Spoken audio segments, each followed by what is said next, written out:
guys, and welcome back to the Cruel Room. We're here once again in this wonderful ranty room for all things Formula One. Bloody hell, Brazil provides yet another incredible race, another twist in the championship tale. Why is this not the season finale? Oh yeah, because of money. We're off to Saudi Arabia now, where all them human rights do not exist. Unbelievable stuff. Can't wait to race there. What a load of bollocks. Anyway, that's all political. We don't often do that on the channel, but there we go. Yeah, what an incredible race this weekend was. The Mexican Grand Prix looked to be advantage Red Bull. As we all know, Lewis Hamilton was disqualified for a rear wing DRS infringement. Not himself, of course, the team. 0.2 millimetres opened more than it should. They blamed it on a fitment error, so someone just not tightened something up quite right. And then, yeah, sent to the back of the grid. The sprint race qualifying came. He got a 5-place grid penalty as well for engines. So, another ICE, internal combustion engine, fitted to that Mercedes car. So he finished the sprint race in 5th. And then that started in 10th. He avoided some carnage at the start there with Lando Norris. And then Hamilton ended up coming through for the victory. That Mercedes looked untouchable, didn't it? Once he got past Max, he just pissed off into the distance. So, 3 races left, 2 unknown tracks, and 1 that's been modified. It's going to be interesting to see how this season plays out. So if you've never seen this series before, I award the drivers out of a maximum of 10 points if they have a particularly good weekend, and I go all the way down to 0 if they do particularly badly. Look out for bonus points. They're on offer to certain drivers that do something extra special during the race. And minus points can sometimes appear on the Cruel Room. I've been very, very generous this season. They've not appeared much. But yes, if they have particularly bad weekends, they can get minus points as well. So we're going to kick things off with the race winner, Lewis Hamilton. And as already mentioned in the beginning of the video, that he's overcome some adversities this weekend, hasn't he? He has overcome a disqualification and a 5-place grid drop as well, and he comes through to win. So something in that engine, they've been beavering away, giving Bottas penalties left, right and centre with engines and components and things, and this was what it was for, it seems, doesn't it? They were testing something in that engine to make sure that they could get the maximum out of it. They found something in a fresh engine there, and wow, has it paid off for them. So briefly touching on the rear wing failure, of course, the DRS opened a little bit too much compared to what it should have done. Yeah, one of those things. I mean, I felt it was harsh personally, but it's a technical infringement, and normally when you technically infringe things, the technical regulations are you're either in the limits or you're out of the limits, and there's no... You know, there's no grey area, there's no area where you can say, yeah, but we've sustained damage and things like that. So, yeah, very harsh, but it happened nonetheless. The sprint race qualifying format really saved Hamilton this weekend. As we saw in sprint qualifying, Hamilton was already 1 full pit stop behind Max Verstappen within that 24 laps. So had it been a regular race weekend, he'd have been starting at the back, DSQ'd P20, maybe even a pit lane start with the 5-place grid drop on top, who knows? And then he'd had to work his way all the way through the field. So the sprint race format allowed him to gain some crucial positions early, then take the 5 places to mean he started 10th as opposed to 20th in a regular race weekend, and then come through the field to bloody win it. And the pace of that Mercedes is alarming to Red Bull now, surely to God, because Mexico, Max finished 16 seconds ahead of Hamilton, and he was ahead of him the whole race. This time around, Hamilton overtook on lap 58, was it? Lap 58, lap 48? And it was 10 seconds ahead of him by the checkered flag on Max, which was unbelievable pace. So the fact that Red Bull really kept him behind for that long was a bit of a masterclass, to be honest. But yeah, unbelievable stuff. So for Lewis Hamilton this weekend, Mercedes have found the mojo from somewhere. Maybe the disqualification riled him up that little bit more as well. It's going to be 12 points to Lewis Hamilton this weekend. He had to do that to keep himself in the championship fight. Had it been Max win, Hamilton P2, yes, championship would have still been alive, but Max would have had more than 1 win ahead then. He could have had 1 DNF and still been in lead of the championship. Now, 14 points. With 3 races to go. Wow. So yeah, 12 points on the board to Lewis Hamilton. An unbelievable race weekend that I thoroughly enjoyed watching. Next up is Max Verstappen in the Red Bull. Red Bull really dropping the ball this weekend, not just in terms of the overall pace compared to Hamilton and the Mercedes cars, but the sprint race didn't go according to plan, did it? Max finishing behind Bottas, Perez finishing behind Sainz. That wasn't ideal for Red Bull. And then in the race, they made a great start, the pair of the Red Bulls, 1-2. And then it all came undone, didn't it? But then in the race, unfortunately, after that cracking start, it all came undone for Max Verstappen. But really, just in terms of the pace of Hamilton, yeah, we had that little bit of a tiff, didn't we? A lover's tiff between championship rivals going into turn 4. Max opened up the steering a little bit. They both ran off wide. There were some sarcastic comments between the FIA and the teams. Oh, well, that's not allowed, is it? And then it's racing, let them do it. A little bit maungy, a little bit whingy from them all. Let's just put it into context, right? Let's not get beaten down with a little wide overtaking move, you know. You're on the side of Hamilton, you're on the side of Max. It's championship rivals going at it. We've seen it before in the past. Appreciate that this is happening. Appreciate that it's happening. Yeah, Max opened the steering up. But it's championship rivals going wheel to wheel. It's a 14-point swing. Whoever finishes ahead gains 7 on the other. They're losing out 7. It's crucial. So, yes, it was a little bit naughty from Max, but I don't hold it against him. In the end, Hamilton won anyway. At least they didn't take each other out. That would have been silly at that point. But that one was just borderline. Little bit over the mark, but between championship rivals, I'm allowing it. And yeah, overall for Max, an okay race weekend. The sprint race, as mentioned, didn't go out quite according to plan for him. He would love to have started pole, but nonetheless made up for it in the race. And it's going to be 9 points to him. He tried everything he could. I've docked a point off there just for the little bit of naughtiness going into that turn 4 complex, and for the fact he didn't really beat Bottas in the sprint format. So that was, I think a little alarm bells were ringing there, to be honest with you. But nonetheless, great weekend by Max. Still maintains the championship lead, but the gap's closed rather than widened. And then we come to Valtteri Bottas, disqualified on the Cruel Room anyway. But once again, doing everything he can for the Mercedes team, taking the pole after the sprint race format. And then in the race, unfortunately, didn't work out off the line, did it? Max got a better start. Max then pushed Bottas wide. Bottas was obviously on the dirty part of the track. And then Perez came sweeping through as well at the start. Bottas was helped in getting ahead of Perez via the virtual safety car. That third virtual safety car was a bit of bollocks, I thought, personally. The debris had already flown off to the side of the track. The marshals had to go pick it up from off the track to move it. So, bit of bullshit there with that virtual safety car. I don't think it was needed. I don't think the FIA quite realised how far off the track it was, to be fair. And that gave Bottas a free third position there. The pit delta, of course, significantly reduced when everyone else was trundling round at pit lane speed off on the track as opposed to off the track in the pit lane. So, yeah, helped very much there, Bottas. And overall, disqualified anyway, but did everything he could. He was closing in on Max towards the end there, but it was never going to be enough. Max had already got a good enough gap at the end. Picking up some crucial points for the constructors. So yeah, Mercedes outscoring Red Bull in that sense as well. But yeah, Bottas disqualified, but did everything really possible that he could do. And then next up is, of course, Sergio Perez. As mentioned, unlucky with the podium. I think maybe Bottas had got him anyway, judging at the pace of the Mercedes.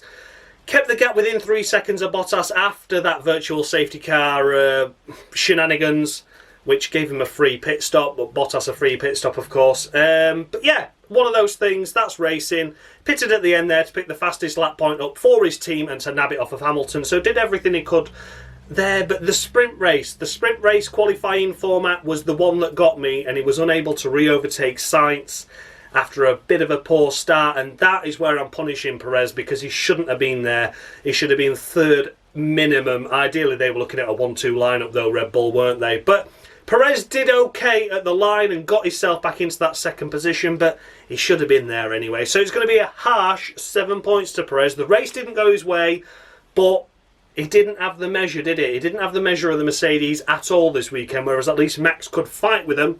Perez, he did it at the start, but then couldn't for the rest of the race. So yeah, unfortunate there by Perez. He's had a good run of podiums recently. P4 and a fastest lap point, still not to be sniffed at. Perez doing all he can for the team once again, picking up that crucial 1 point as well.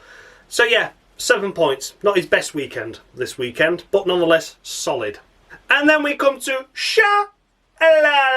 It's Sha-la-la, and here he is, Sha-la-la his way into P5. solid effort. The Ferraris looking the firm third best team this weekend, weren't they?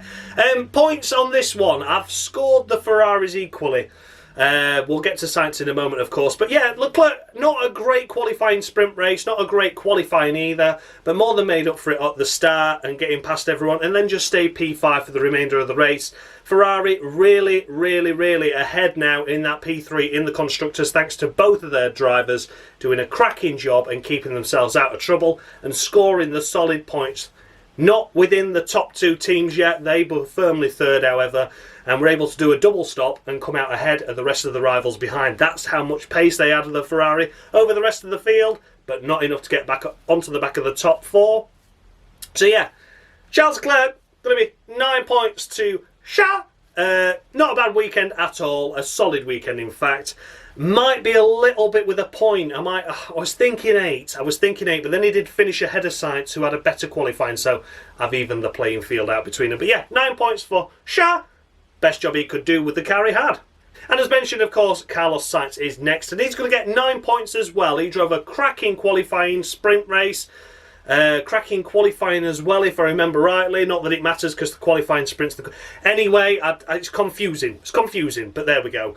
But nonetheless, he was lined up P3. Absolutely fantastic effort by Sainz there. Got a little bit of a touch and a tangle there with Norris, wasn't there? That was unfortunate. Bit over-exuberance there from Norris, in my personal opinion. Not Sainz's fault. And then in the race, they drove perfectly together, keeping within a few seconds of each other. Sainz was briefly ahead of Leclerc, if I remember rightly. Then the switch places, or Leclerc just got back past him. I'm not quite sure what happened. We were too busy watching the battle up front, of course. But nonetheless, solid P5 and P6 once again. Cracking effort, and yeah, 9 points as well. Carlos Sainz, top job Ferrari. P3 on the Constructors, looking really, really good for them now. And next up is Pierre Gasly in the AlphaTauri. Did a cracking job in qualifying, sprint qualifying, whatever it was. No, he did well in qualifying, didn't he? P4 in that, if I remember rightly. P5, actually. It's so bloody confusing. P5 tumbled down in sprint qualifying format. I think he ended up down in 8th, and here he is finishing 7th. So, all in all, not a bad weekend. Gasly has had some bad luck with the sprint races, hasn't he? The sprint race format has not been kind to Gasly. This one was one of them, but at least he could recover and get some solid points for the AlphaTauri team. Some cracking battles with the Alpines towards the end there, and getting ahead of both of them, besting Ocon and Alonso, who were doing okay with Alpine that weekend. They had some good pace. But yeah, Pierre Gasly, it's going to be 9 points to him as well. I was happy with that. That was a good result. Not the best we've seen of him this weekend, but the AlphaTauri looking okay over one lap.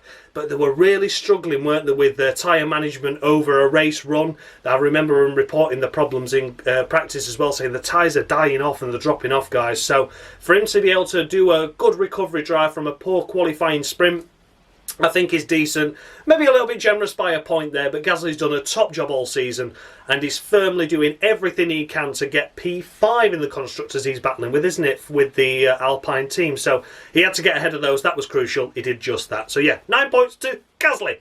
And then it's Esteban Ocon. If I remember rightly, Alonso was ahead, so I'm not sure if Alonso let him through or Ocon just overtook Alonso on the final lap, or whether it was team orders to allow them through on each other to try and go for Gasly after he'd overtaken the pair of them. Not sure at the moment, at the time of recording, but nonetheless it is Ocon in P8 scoring some solid points. Best race we've seen of him this weekend for a long while. For a long, long while. And those points are crucial. As mentioned, battling with AlphaTauri in the Constructors' Championship. Couldn't hold off from Gasly, but nonetheless scoring some solid points. They're finishing ahead of Alonso. Not sure how that worked out, but nonetheless he did just that. So it's going to be 8 points to Esteban Ocon. Take that and run with it, Ocon, because that's the highest score you've had in a long, long time on the Cruel Room Championship. Probably since Hungary, since he bloody won it. So yeah, cracking effort by Ocon this weekend. Alpine were looking strong-ish. Definitely looked like a double points finishing pace this weekend, and that's exactly what they delivered. Benefiting, of course, from retirements around them and unfortunate errors, mainly with the McLarens, but nonetheless, a solid 8 points to Ocon. He drove a good race weekend this weekend. Next up is, of course, Fernando Alonso, finishing there in P9, picking up a couple of points as mentioned. Not sure how the overtake happened between the two, or maybe I'm just imagining it, but I was convinced Alonso was ahead of Ocon going into the last lap, and then the switch somehow. I might be wrong. It's very rare I am. It's very often I am wrong, to be honest. But there we go. Ocon, Alonso doing all they could to try and keep Gasly behind. Wasn't enough. Fresher tyres, I think, for Gasly. He pitted late, didn't he? And of course, Alonso, again, a solid 8 points, doing all he can, picking up the points that an Alpine should be getting, benefiting from a couple of misfortunes ahead and around him, but nonetheless, solid drive. So yeah, 8 points to Alonso. And then we come to Lando Norris, and the season has come undone for McLaren, hasn't it? And this weekend just proves it. What a shame. Norris, though, did a cracking job in qualifying and in the sprint as well, and then it all came undone. Lap 1 before turn 1, really. Got a good launch off the line, didn't really have anywhere to go, so tried sweeping round the outside of Sainz. Front wheel and back wheel connected, instant puncture for Lando. Almost a lap down, the safety car saved him from having the lap down and was able to bring him back into the race. And here he is picking up one solitary World Championship point, which is a good recovery considering where he was on the first lap. That point was probably a lot more than they were expecting after the puncture at the start. So, yeah, okay, he had to benefit from his teammate's own retirement to score that point, but a point's a point, they need that. But it is looking a bit out of reach now for P3 in the Constructors, which is a big shame considering how well McLaren have done this year. They've been year on year progressing, more points, but Ferrari have just found something from their slump of 2020 to be able to get back into the points more often and score some solid points. And Ferrari have had the consistency all bar that one weekend. McLaren have been there or thereabouts. They've had one car up there, one car out there, unfortunately. And this weekend, a bad weekend. To go with a bad weekend from last weekend as well. And here they are, just picking up 1 point. Norris is going to be 6 points. Maybe a little bit generous there. I do blame him more than I blame Sainz. But it was racing. It was lap 1. He had a good launch. He had to go somewhere. He couldn't just stamp on the brakes because he'd been down at the back anyway. So, had to try something. Didn't quite work out, unfortunately. Had it worked out, we'd have been singing his praises because he probably finished 5th. But there we go. That's racing. Not worked out for him this time. Lucky and very good drive to pick up that 1 point. So, 6 points to Lando. Just outside the points is Sebastian Vettel. He was moseying in and around this area for pretty much the entire race, wasn't he? Getting stuck in with the Alpines, getting stuck in with Norris and Gasly, of course, as well, carving his way through. Vettel, I thought he was going to get some points. He was looking like he was going to be a 9th place finisher for a most part of it, but just tumbled out the points towards the end there. Oh, that Aston Martin looked to be stronger this weekend, but not strong enough to get inside the top 10. So it's going to be 6 points to Sebastian Vettel as well. Yeah, unlucky, I think, to miss out on points there, but one of those weekends once again by Aston Martin. A season to forget overall, to be honest with you. I was expecting so much more from him, but he did what he could. So Vettel, 6 points. And then we come to Kimi Raikkonen. Oh, dearie me. It's not really Kimi's fault, to be honest. He tried a lovely move around the outside of Alonso and Giovinazzi in the sprint qualifying format. I think he did cut in a little bit too much on Giovinazzi. I think he kind of forgot that he was there. But I don't really blame Raikkonen for it. It was a tricky one, wasn't it? In the end, two teammates hit each other and it shouldn't have happened. But they decided to take all the penalties. I think they changed engines and everything because Raikkonen was down in 18th anyway. He changed a rear wing component as well, so he ended up doing a pit lane start. And here he is, P12, which was a good race considering where he was at the start of the race. The safety car, of course, helped him. And a good strategy got him up there into 12th place. Not really the pace of the points this weekend anyway, looking at the Alfa Romeos. But P12, a good race. I mean, it's going to be a solid 7. Solid 7. I've knocked a point off there. Just for that maybe a little bit overzealous move in the sprint qualifying, which got him turned around by Giovinazzi. But I do blame Giovinazzi a little bit more. But nonetheless, a strong showing in Raikkonen's final Brazilian Grand Prix. Next up is George of the Russell. Watch out for them points. And wow, George's points run has firmly come to an end, hasn't it? Struggling in qualifying, struggling in the sprint qualifying format. And in the race was very lonely. And picking up P13, and judging by the pace of the qualifying and the qualifying sprint, P13 is a really good effort by George. Out-qualified by his teammate for the 2nd time this year, and the 1st time in a qualifying format, even though the qualifying doesn't actually count as qualifying, even though it's qualifying. That's the Formula One's rules, not mine. But yeah, was firmly out-qualified by Latifi in both of them, so he's been out-qualified twice now. Anyway, I'm not getting involved in that with the bullshit. The qualifying should count as qualifying, but there we go. But nonetheless, it's going to be 6 points to George Russell. I think that was a solid effort. Not the best weekend we've seen by George, of course, but a good recovery from what was looking like a poor race car and a poor qualifying car over one lap as well. So P13, I think, will be considered a solid result within the Williams squad. And certainly with me, but nothing to write home about, nothing overly special. So yeah, 6 points to George. And then we come to Antonio Giovinazzi. I was the best test driver F1 ever had, shall it? Ah, dearie me, it had to be Palmer of the Week really to Antonio. You don't take your teammate out, you don't hit your teammate. As mentioned, I think Raikkonen was a little bit overzealous chopping in on Giovinazzi the way he did. But I think Giovinazzi could see the entire car of Raikkonen and didn't bother avoiding it. So yeah, cardinal sin, you don't take out your teammate.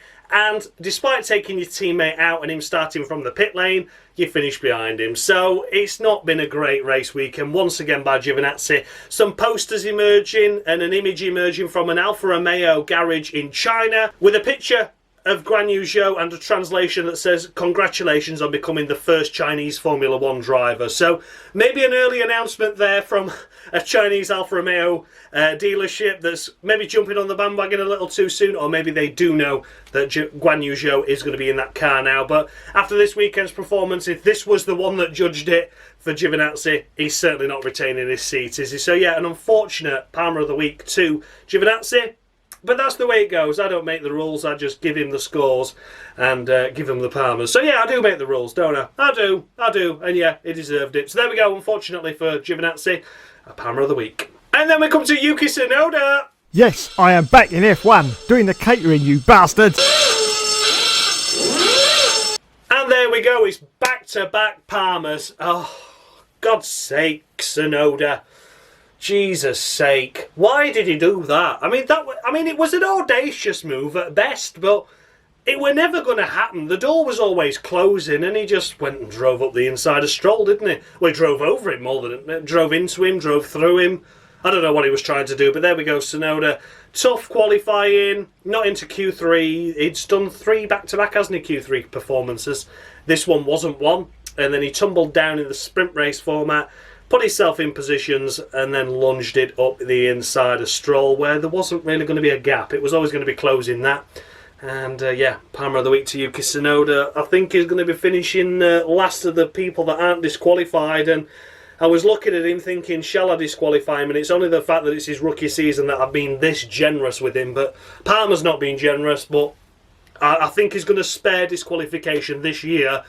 Really needs to book his ideas up for next year. So yeah, Palmer of the Week to Yuki Tsunoda. And then we come to Nicholas Latifi, disqualified on the Cruel Room anyway, but worth mentioning that he out-qualified Russell in qualifying and out-qualified Russell in the qualifying sprint, which counts as the qualifying result. There you go. That's a bit better way of describing it for everyone that's never seen Formula 1 before. And if you've never seen Formula 1, why the feck are you watching this shite? But nonetheless, Latifi was absolutely diabolically crap in the race. And yeah, disqualified on the Cruel Room anyway for previous antics have been dismal. This race weekend went wrong the minute he started the race. But up until that point, we were going okay. But yeah, disqualified anyway. Latifi, that's you done. So next up we come to Nikita Mazepin. And Nikita Mazepin, I don't normally talk about him that much. I just normally let Dan Mushy Gaming do his thing with the Cruel Room points. Championship board, and he'll just take the piss out of him on there. But this weekend I felt, no, do you know what? It's time. I later found out after the Mexican Grand Prix that he was chucked out of a nightclub for being an absolute todger, thrown out by the bodyguards. There was footage of that and a picture of him getting slung out by bodyguards. Fantastic stuff. So clearly proving that he has not changed one iota, not one bit. Clearly being a bit of a dick or a bit of a creep to get thrown out of a nightclub. I mean, I shout about Formula 1 drivers and I'm quite self-opinionated. I've never been thrown out of a nightclub, so you've got to be bad to get thrown out of one. And then, lo and behold, we see some emotion from the Mazepin master. And he comes in and they're like, oh, Nikita, what happened in qualifying? He's like, what? I did so well and I was having a really good lap and then, oh, just give me a minute. I fucked up and I couldn't beat Mick. Oh God, I start last again. Oh no. Oh God, we're doing so well. Oh no. Now, normally, when I see drivers upset and clearly, you know, a bit disappointed with the result, I'm normally the first one to offer a bit of condolences and a bit of sympathy and go, oh, come on, book your ideas up, we can get them next time. But with Nikita Mazepin, I've got no sympathy for the bloke. I'm really sorry, I haven't. One, because he doesn't even deserve to be in Formula 1 in the first place. And number two, he's just a knob. I'm sorry, but I can't like a guy that does things that he's done in the... And I know everyone says, but people change and it's the past. You won't be saying that to Jimmy Savile, would you, if he came from the dead and going, come on, Jimmy, all's forgiven. Jim will fix it again for another season. Doesn't happen. Once you're labelled as something, you're labelled. And that's the end of that. But there we go. So, yeah, Mazepin. Yeah, I've actually had a chat about him. There we go. And then we come to Mick Schumacher, Mazepin's teammate. So I guess Mazepin's got something to cheer about. He finished ahead of his teammate. Mick just avoided Palmer this week. But mainly because I was wanting to shout about Mazepin more than award Mick a Palmer of the Week. But yeah, not a great weekend by Mick's standards, was it really? He got a tangle with Kimi Raikkonen, who he said, actually, I'd love to race with you, Kimi. And Kimi was like, yeah, I could slow down for you in the press conferences on Thursday. And everyone had a bit of a laugh about it. Well, they came wheel to wheel and Mick came off worst. His front wing was underneath his car for an entire lap. Had to pit, lost a lot of time. And that was that for Mick. So it's going to be just 2 points on the board to Mick Schumacher this weekend. Not a great race by his standards, finishing behind his teammate and taking his front wing off. But he's got his elbows out, he got stuck in. But yeah, unfortunately, as soon as that wing fell off, that was that. And then we come to the two retirements of the race. Daniel Ricciardo, not 100% sure why he retired yet, but they said it was potentially an engine issue, which could be costly going into the next round, which will really just compound McLaren's problems if it is, and if they have to take more penalties. We'll wait to see on that. But all in all, Ricciardo was doing an okay job. He wasn't doing anything special before the retirement. He was running around in 7th, 8th, 9th, that sort of area, wasn't he? It was looking like he could maybe get as high as 7th. Maybe if Gasly had come charging through, he'd have been the stopping point. He'd have been the cork in the bottle for Gasly to not gain any more places, potentially. But overall, it's just going to be middle of the road 5 points. He retired. It wasn't his fault why he retired. He would have scored some points, which would have been more than Lando would have done had Ricardo stayed in the race, of course. Yeah, he didn't do really anything wrong this weekend. Ricardo didn't do anything special either, and nonetheless a retirement in the end due to something that wasn't his fault, out of his control. Middle of the road, 5 points to him. Last but by no means least, of course, on this list, the first of the retirements in the race is Lance Stroll. I believe he retired as a result of just the sheer amount of damage that his car sustained after Tsunoda kamikazed it up the inside of him at turn 1. A lot of barge board damage, a lot of bits falling off the car later in the race as well. Quite a few laps after the incident. He caused the third virtual safety car, didn't it? His debris that was already off the track. Yeah, one of those things. Stroll was looking okay. I think he'd have probably finished around where Vettel was, 11th, 12th area. Aston Martin really struggling on points. Didn't have the best qualifying either, but nonetheless he was retiring as a result of something that wasn't his fault. It's going to be middle of the road 5 to Lance Stroll as well. So yeah, guys, that was the runners and riders of the Brazilian Grand Prix. Let me know your thoughts and feedback down below. Did I score any drivers too high, any too low? The scoreboard is on the screen now. Thanks as always to Dan Mushy Gaming for this Cruel Room Championship. Without him giving these scores, keeping the table going, this series will be more pointless than it already is. I would just literally be shouting in a cupboard, which I do anyway, but then there's a scoreboard end which validates it all. Amazing stuff. And of course, a massive thank you to Dave, F1's Game PlayStation, for the Jolie and Palmer skits that you all know and love. He gave me enough and he said that would get you to the end of the season. No, it won't, because I'm scoring more than one now, Dave. I'm sorry, I'm going to need some more. So thanks a lot for watching, guys. As always, comment down below. Let me know your thoughts and feedback on that race. That was unbelievable. I thoroughly enjoyed it. Thanks a lot for watching, guys. I'll see you all next week for Qatar. Look forward to that. Thanks a lot for watching, guys. And as always, much love.